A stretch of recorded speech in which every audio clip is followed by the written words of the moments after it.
En el año 2016 nació la necesidad de un espacio informativo exclusivo para los amantes de la cultura geek. Aquí, torre de control a cápsula. Torre de control a cápsula. ¿Me escuchan? Aquí Cápsula Nerd a control. Estamos listos para volar esta cosa. Repito, estamos listos para volar esta cosa. 3, 2, 1, 0.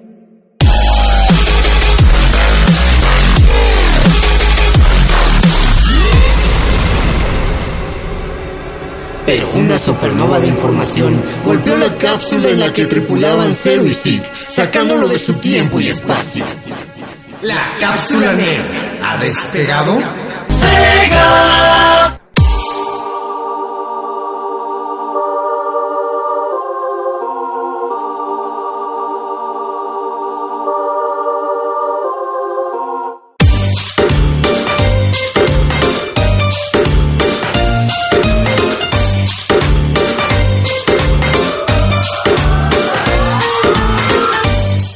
We are going to play a typical number. Hola Capsulers, bienvenidos a esta emisión que es la número 17 y la segunda de la tercera temporada de esta su cápsula, la Cápsula Nerd. Yo soy Zeke Simon y me da muchísimo gusto estar aquí de vuelta con ustedes. También quiero decir que esta emisión fue pedida por un fan de las consolas que casi no se popularizaron en América y mucho menos aquí en México. Y como en la emisión anterior hablamos de Nintendo y más que nada centrándonos en la Super Nintendo, hoy queríamos hacer un especial sobre Sega.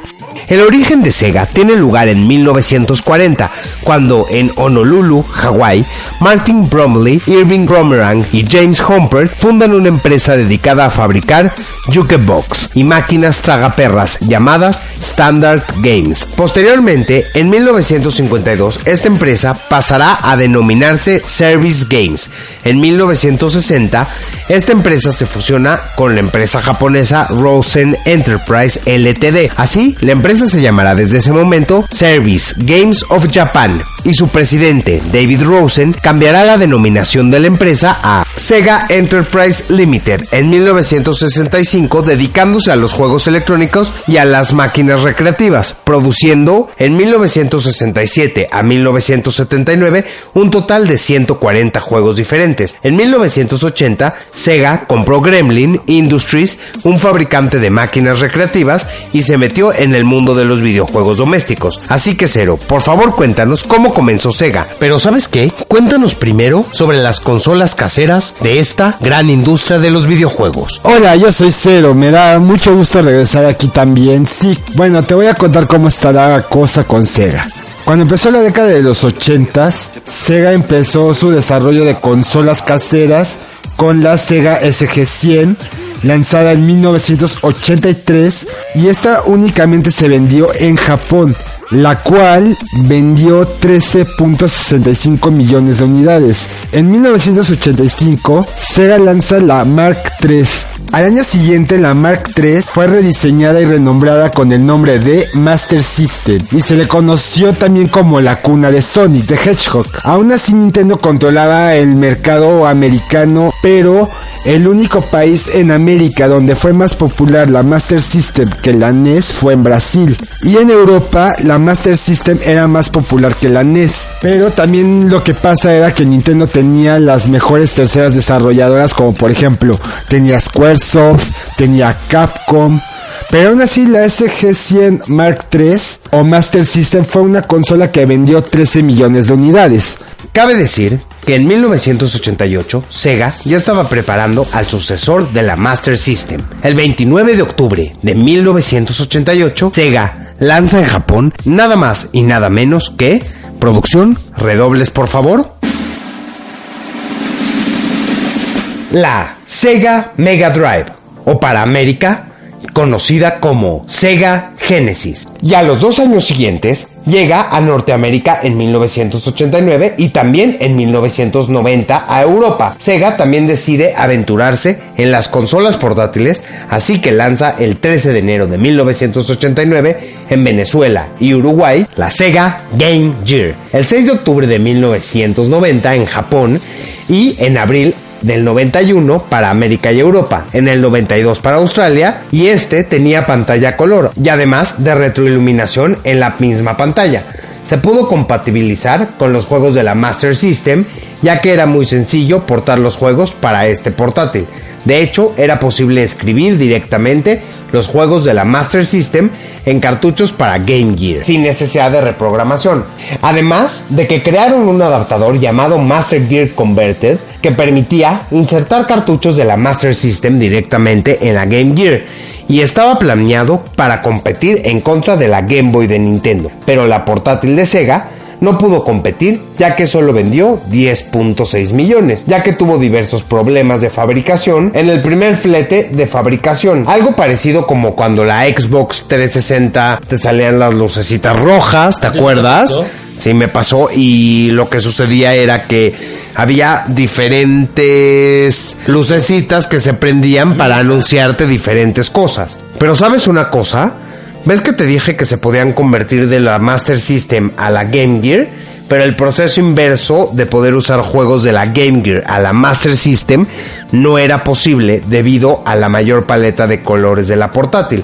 Otro gran problema fue su autonomía, ya que la Game Gear utilizaba 6 baterías. Hablando de la primera versión del Game Boy, aquel ladrillo gris con un color monocromático en escala de grises, que todos recordamos con mucho cariño y ya hemos hablado de él anteriormente, tenía una pantalla verde y sin retroiluminación, y usaba 4 baterías AA. A esto dándole aproximadamente una duración de 15 a 30 horas de juegos, y los juegos como Tetris, Dr. Mario y Pokémon marcaron el fenómeno de las consolas portátiles. Nintendo lanzó la Super Nintendo, que vendió 49.10 millones de unidades, que ya habíamos dicho esto en el programa anterior, por cierto, pero la Sega Mega Drive o Sega Genesis no se le quedó muy atrás.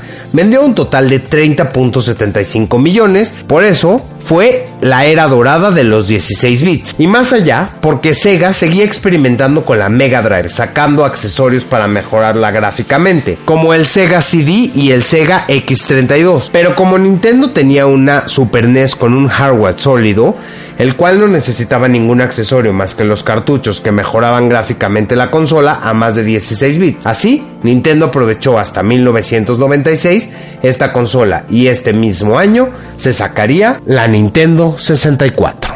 ¿Sabes algo, Sick? Hablando de consolas portátiles de Sega, en 1994 sale en Japón la Sega Jet, o mejor conocida como Genesis Nomad, para Estados Unidos y Canadá.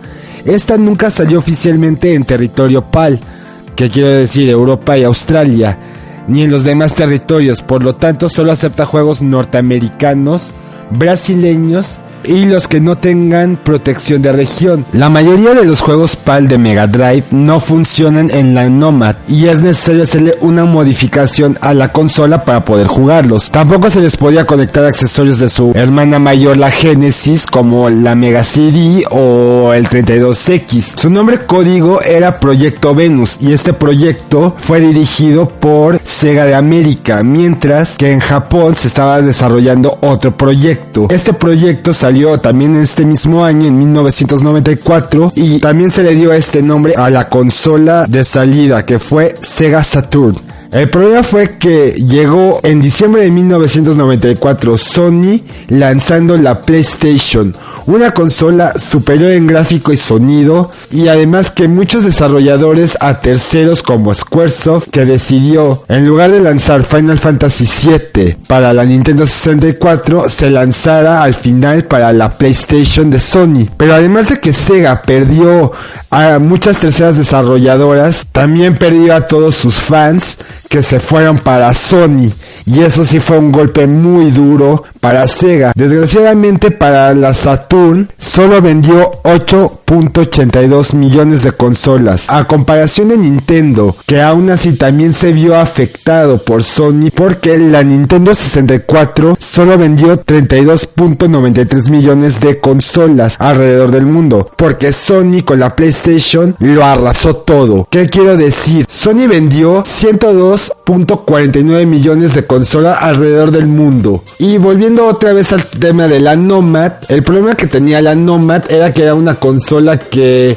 tenía los mismos inconvenientes que la Game Gear. Como tenía una pantalla retroiluminada, la batería de esa portátil solo duraba 2 a 3 horas. Además, igual que la Game Gear, usaba 6 baterías AA. Cuando la Game Boy Color, aunque no tenía pantalla retroiluminada, con 2 baterías AA te daba hasta 30 horas de juego. Y bueno, ¿qué más podemos decir? Ya estaba decayendo Sega y ya solo nos queda decir qué pasó después, ¿sí? Sí, claro. Ya solo queda decir que, quedándole solo sus primeras desarrolladoras, en 1998 Sega decide poner sus últimas esperanzas en la Sega Dreamcast, un sistema de videojuegos el cual fue pensado para recuperar el mercado perdido ante PlayStation y así recobrar su reputación. Se equipó la consola con una unidad óptica especial que maneja un formato de discos ópticos llamados GD-ROM y por último, su diseño fue enfocado para el juego en línea. La consola tuvo buena aceptación en sus primeros días de estreno, pero en pleno auge, Sega se dio a la retirada del mercado, porque la compañía sufría problemas internos y económicos,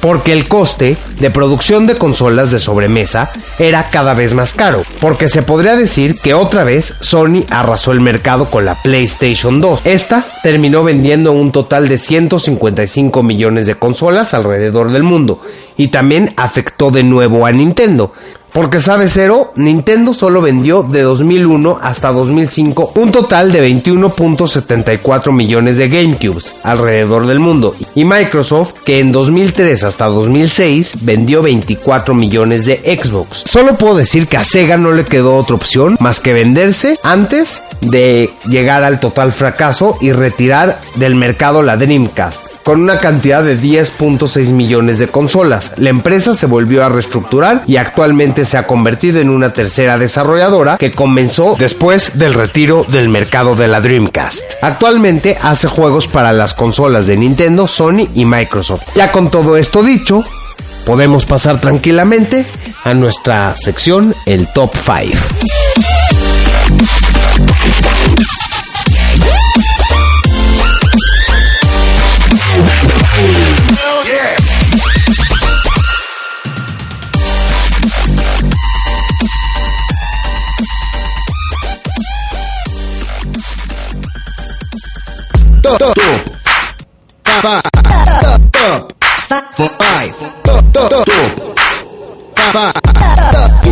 Top 5.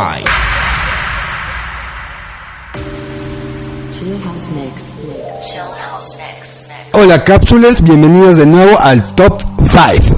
En esta ocasión tenemos los 5 mejores juegos de Sonic. Para empezar tenemos Sonic Heroes. Sonic Heroes es el primer juego multiplataforma en los juegos de Sonic, aunque anteriormente ya habían salido títulos del Erizo Azul para la Nintendo GameCube. Este título llega también para la Sony PlayStation 2, Microsoft Xbox y PC CD-ROM el 5 de diciembre de 2003, hace 14 años.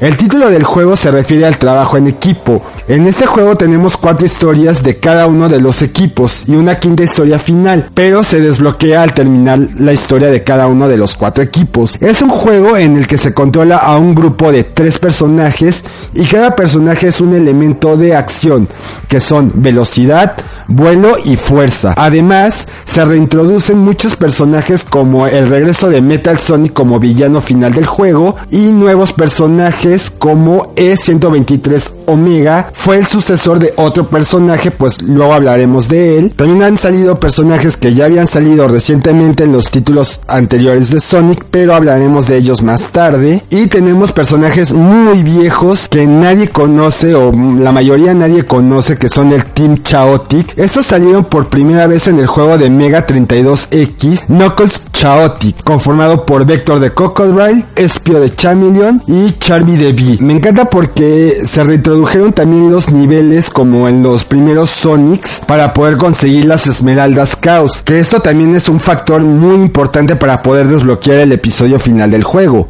Hablando de eso, creo que se me hizo muy flojo el final, porque ya se va directo a la batalla final y no hay como una misión antes o algo antes. No, es directo a la batalla final, qué flojera. Lo que tampoco me gusta es que las misiones siempre son las mismas para los 4 equipos Y también la historia me parece que se la refritearon de otro juego del cual hablaremos más tarde. Creo que esa es la razón por la que no se reportabilizó nunca más. En el número 4 tenemos Sonic Advance, sacado el 20 de diciembre del 2001, hace 16 años. Además, que fue el primer juego oficial sacado en Game Boy Advance. Y también, 10 días antes, había salido otro juego de Sonic, del que hablaré más tarde, porque este salió para la GameCube, que es la sobremesa de Nintendo, su ex archirrival. Y en el Advance 1 tenía el Tiny Chao Garden. En el Advance 2 de 2002 nos introduce a una nueva personaje llamada Cream the Rabbit y su Chao mascota Cheese. Pero en el caso del Advance 3 del 2004, esta permite al jugador por primera vez en esta plataforma interactuar entre los dos personajes para avanzar en la aventura. También, en el mismo Advance 3, tenía un modo que era entre cada misión como modo libre. La saga de Sonic Advance tiene un diseño moderno y nuevos modos de acción interesante, combinados con la vieja escuela en 2D de Sonic, aunque no tan atractivos como los de la época clásica de Sonic. Actualmente los 3 juegos de Sonic Advance fueron portabilizados para la Virtual Console de Wii U. En el número 3 tenemos Sonic CD de 1993, lanzado en la Sega Mega CD. Este juego marca la primera aparición del actual Metal Sonic y de Amy Rose the Hedgehog como personajes que enriquecen a la historia del erizo azul. Se le agregan escenas de video animadas creadas por Toei Animation al juego, y a Sonic, además del clásico Spin Dash, se le agrega un nuevo movimiento llamado Super Peel Out. Recordarán las rampas 360 que son clásicas de los juegos de Sonic. Bueno, en este caso, este elemento tiene algo nuevo en este juego, que cuando entras a la rampa, la cámara hace un cambio de plano horizontal a vertical, y al salir de este regresas al plano horizontal. Esto se logró gracias a la tecnología de la Mega CD. En este juego, Sonic podía viajar a 4 versiones de cada nivel en 3 periodos diferentes del tiempo, con ayuda de unos postes que hay esparcidos por los niveles y tienen letreros que dicen pasado o futuro. Y obviamente para viajar tenías que, después de tocar los postes, correr. Cada escenario tenía 3 fases, y aquí los Batniks, robots del Dr. Robotnik, tienen diferentes capacidades de sistema. En el pasado todos los robots funcionan correctamente y serán muy difíciles de derrotar, mientras que en el futuro van a estar averiados y van a ser muy fáciles de derrotar, mientras que en el presente van a haber de los dos, tantos robots del futuro que están averiados como robots del pasado que están funcionando perfectamente. Esta es la primera vez que en un videojuego de Sonic tiene una voz hecha por Keiko Otoku, ya que cuando te quedas inmóvil por 3 minutos, este dirá me largo de aquí, y este se lanzará a la pantalla hacia el frente y saldrá un letrero de Game Over. Pero esta técnica de sonido tampoco será utilizada de nuevo hasta el lanzamiento de los juegos modernos de Sonic, y la trama de viaje en el tiempo pues no se volvió nunca más a usar en ningún juego. Este juego fue portabilizado para PC en 1996, en 2005 para PS2 y GameCube salió un disco pack llamado Sonic Gems Collection, y en 2011 salió una remasterización de este juego para PC y para descarga en consola de Xbox 360 y PS3. Y hablando de todos estos juegos de Sonic, para el número 2 tenemos el Sonic Adventure, que salió en 1998 originalmente para la última consola de Sega. Esta fue el Dreamcast, pero al desaparecer del mercado el título fue relanzado para Nintendo GameCube el 19 de junio del 2003 con el título Sonic Adventure DX. Fue el primer juego de Sonic en 128 bits de GPU. Por fin, después de 5 años, el juego contaría con un argumento sólido y voces de actores, y también música de calidad real compuesta por Jun Senue y la banda Crush 40. La introducción del Jardín Chao, y que en este título fueron los personajes rediseñados en su totalidad a los que son hoy en día. En este juego podemos controlar a los 3 personajes clásicos que son Sonic, Tails y Knuckles. Además que Amy Rose the Hedgehog se convierte en una personaje controlable. Nos introduce a 2 nuevos personajes controlables que son Big the Cat y E102 Gamma, antecesor de E123 Omega. Cada personaje tiene su propia historia, aunque se entrecrucen los 5 personajes en la historia, y al terminar tenemos a los 6 personajes de la última historia, que es el final del juego. En Sonic Adventure, el juego por cada personaje siempre está dividido en 2 partes: etapas de acción y campos de aventura. La división en estas 2 partes es una gran novedad en la serie de juegos de Sonic, ya que todos los anteriores, así como los posteriores de Sonic Heroes o Sonic Adventure 2, estos siempre han sido una sucesión continua de niveles jugables. Hablando de Sonic Adventure 2, Simon, les estaba comentando que este fue el juego que salió para Nintendo GameCube el 10 de diciembre de 2001 como Sonic Adventure 2 Battle, o bueno, 2 Battle. En este juego empiezas eligiendo una de las 2 historias de alguno de los 2 equipos conformados por 3 personajes, que son el equipo Heroes o el equipo Sonic, que son Sonic, Tails y Knuckles, mientras que en el equipo Dark están 2 nuevos personajes que son Shadow the Hedgehog, mi personaje favorito de Sonic, y otro personaje nuevo llamado Rogue the Bat. Además que en este equipo por primera vez puedes controlar al Dr. Eggman, bueno, al Dr. Robotnik, y cada personaje tenía un tipo de modo de juego, que eran Sonic y Shadow en modo niveles de velocidad, Tails con su tornado en modo Walker, y el Dr. Eggman con el Egg Walker en modo acción disparo, y tenemos a Knuckles y Rogue como en modo de busca de tesoros. Estos juegos se relanzaron de nuevo en 2010 para PC, Xbox 360 y PS3.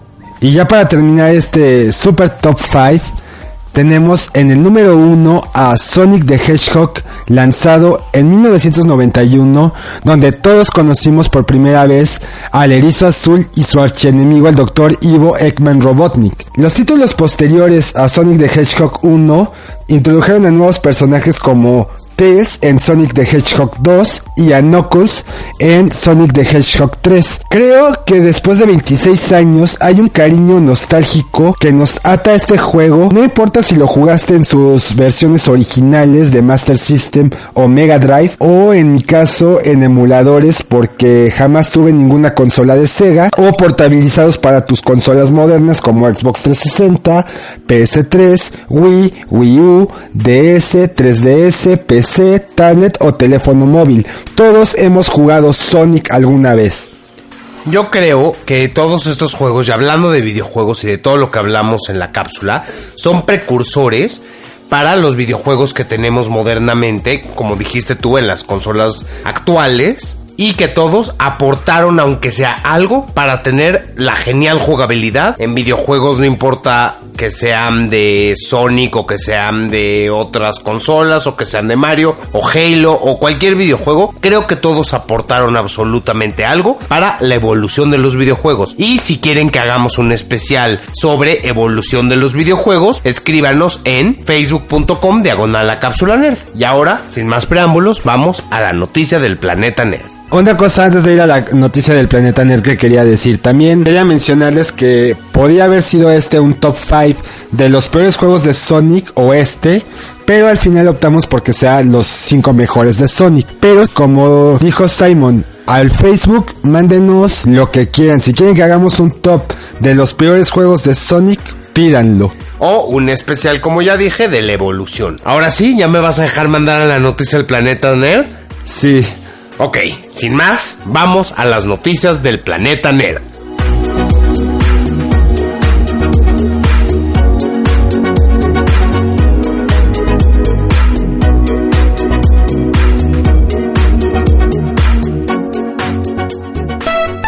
La Cápsula Nerd trae para ti un corte informativo con lo más relevante en noticias del planeta nerd.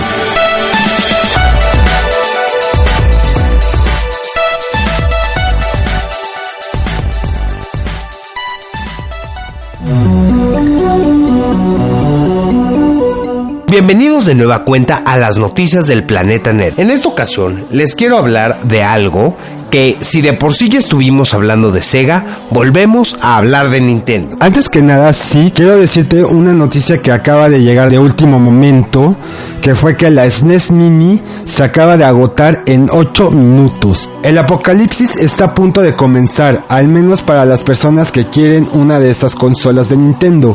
Si Nintendo sabe que nos gusta lo retro, lo comprobaron gracias a la salida de la NES Classic Edition o NES Mini, y le dio a los usuarios una nueva razón para estar al pendiente de la marca. Con el éxito de la primera consola, se decidieron lanzar una revisión del Super Nintendo, siguiendo la misma base de juegos precargados, una cajita de ROMs, y a un tamaño tan amigable que lo podemos llevar a cualquier parte. Exactamente, como tú dices y has dicho en el pasado, yo no veo de esto más que una caja de ROMs, pero sí me interesa porque, como bien dije en el primer episodio de la tercera temporada, nosotros fuimos niños y crecimos en los 90s y la Super Nintendo me causa una gran nostalgia. Y ahora sí, pasando a la noticia que tenía planeada, fusionar Mario con los traviesos Rabbids por sí solo ya es poco convencional, pero cuando se juega todavía más con esta fórmula loca y se adicionan estrategias por turnos, en contra de todas las expectativas, funciona muy bien. Así es, Mario más Rabbids Kingdom Battle es una sorpresiva colaboración entre Ubisoft y las caras más conocidas del reino champiñón. La historia, la cual también se centra en las fusiones, se hace a un lado para darle el protagónico a lo que en realidad importa: batallas estratégicas que tienen tantos balazos como humor adorable. Si bien Nintendo ha probado con el género de estrategias por turnos en distintas ocasiones, nos esperábamos que Ubisoft utilizara la fórmula de XCOM para Kingdom Battle. Ganará la batalla quien entienda los conceptos de línea de visión, mantenga su peludo trasero detrás de una barrera total o parcial y tenga presente que la cantidad de casillas que puede avanzar le dé ventaja máxima si logra flanquear al enemigo. Por supuesto, hay cuantiosas diferencias entre el título de 2K y Kingdom Battle. Para empezar, Mario más Rabbids es más relajado, más no casual. Aquí no se utilizan porcentajes confusos para saber si le atinarás al enemigo o no. Si no lo harás, 0%, y si sí lo harás, 100%. Es una moneda al aire, 50-50. Y acercarse a la cara del enorme Rabbid Kong no aumentará ni disminuirá las posibilidades ni este porcentaje. Tampoco hay que preocuparse por el tiempo que tardes o administrar la construcción y el día a día de tu base de operaciones. Kingdom Battle te permite repetir las batallas las veces que quieras para seguir haciéndote más fuerte, pasearte por tu base comprando armas bien coloridas sin tomar tantas decisiones y hasta perder el tiempo viendo a un Rabbid atorado en un retrete. Si bien puede sonar que solo simplificaron la fórmula, en realidad tienen bastantes elementos que le dan una personalidad propia a este videojuego. En este juego es más importante que nunca la colaboración entre miembros del equipo y la movilidad es más rápida y ágil. Una vez que mejores tu árbol de habilidades, serás capaz de avanzar una gran cantidad de casillas en cada turno al encadenar saltos sobre los enemigos y sobre los miembros del equipo. De la misma forma, es posible dañar a los enemigos mientras tu héroe va caminando por el medio de Dash. Mario más Rabbids te recompensa con maniobras arriesgadas como pocos títulos de estrategia por turnos lo hacen. En lo personal, Cero, nunca he jugado Rabbids, no sé de qué va esto, pero suena algo interesante y colorido. Pero sí, Mario. No sé. ¿Cuántos juegos de Mario has jugado en toda tu vida? Todos, muchos. Yo también. Pero no sé si meterle esta fórmula y colaborar con Ubisoft es un poco desesperado de parte de Nintendo a estas alturas del partido. No sé. Es que a mí ya me está preocupando el camino en el que va Nintendo realmente. Justamente fuera de grabación tú y yo estábamos comentando algo muy interesante que quería comentarle a los Capsulers también, que a mí me preocupa el futuro de Nintendo, porque podría ser que Nintendo acabe pasándole lo mismo que a Sega. Justamente yo pienso que si Nintendo sigue encaminándose hacia donde va, puede terminar desarrollando videojuegos para otras empresas, no sé, ¿tú qué opinas? Para Xbox y PlayStation. Y PC también. Pero lo más interesante de esto es ¿qué le deparará a la industria de los videojuegos? Es una pregunta que siempre nos hacemos y yo puedo presagiar sin certeza alguna y 100% con probabilidades de equivocarme que al final de los tiempos solo va a quedar una consola viva y las demás van a desarrollarla ellos, o no sé. ¿Sabes cuál es a mí la que se me hace que se va a quedar de todas? ¿Cuál te gustaría que se quede más bien en ese caso? La PC. Sí. Al final los juegos de computadora van a... Es que realmente los juegos de computadora son el principio y van a ser el final de todo. Claro, y eso nos llevaría a la apocalíptica destrucción de las consolas. Y bueno amigos, sin más, y ya dando nuestra opinión, ¿por qué no nos vamos a la recomendación de la semana, Cero? Sí, claro, por supuesto. Vamos allá.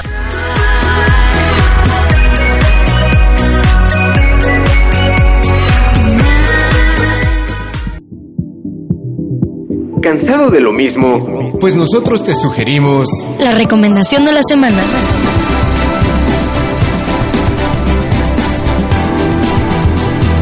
La recomendación de la semana.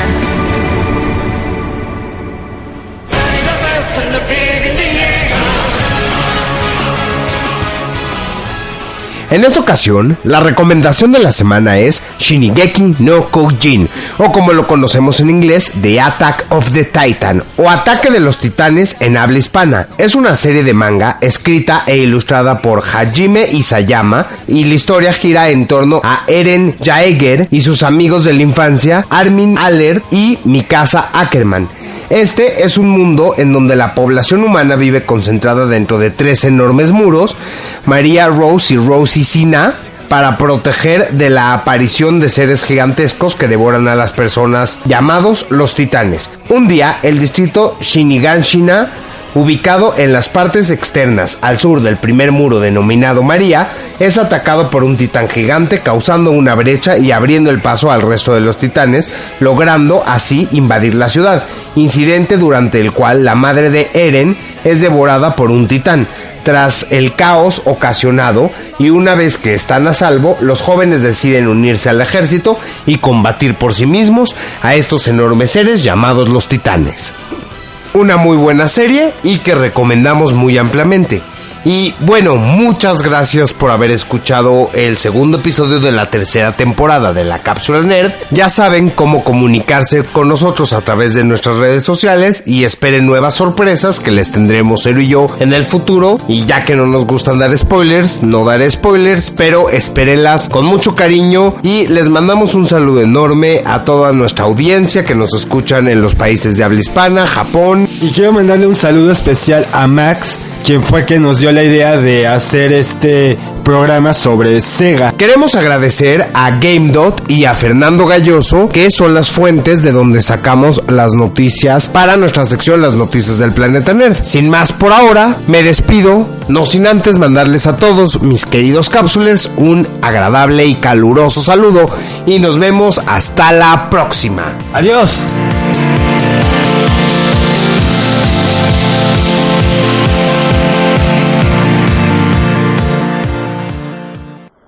En el año 2016 nació la necesidad de un espacio informativo exclusivo para los amantes de la cultura geek. Aquí, torre de control a cápsula. Torre de control a cápsula. ¿Me escuchan? Aquí Cápsula Nerd a control. Estamos listos para volar esta cosa. Repito, estamos listos para volar esta cosa. 3, 2, 1, 0.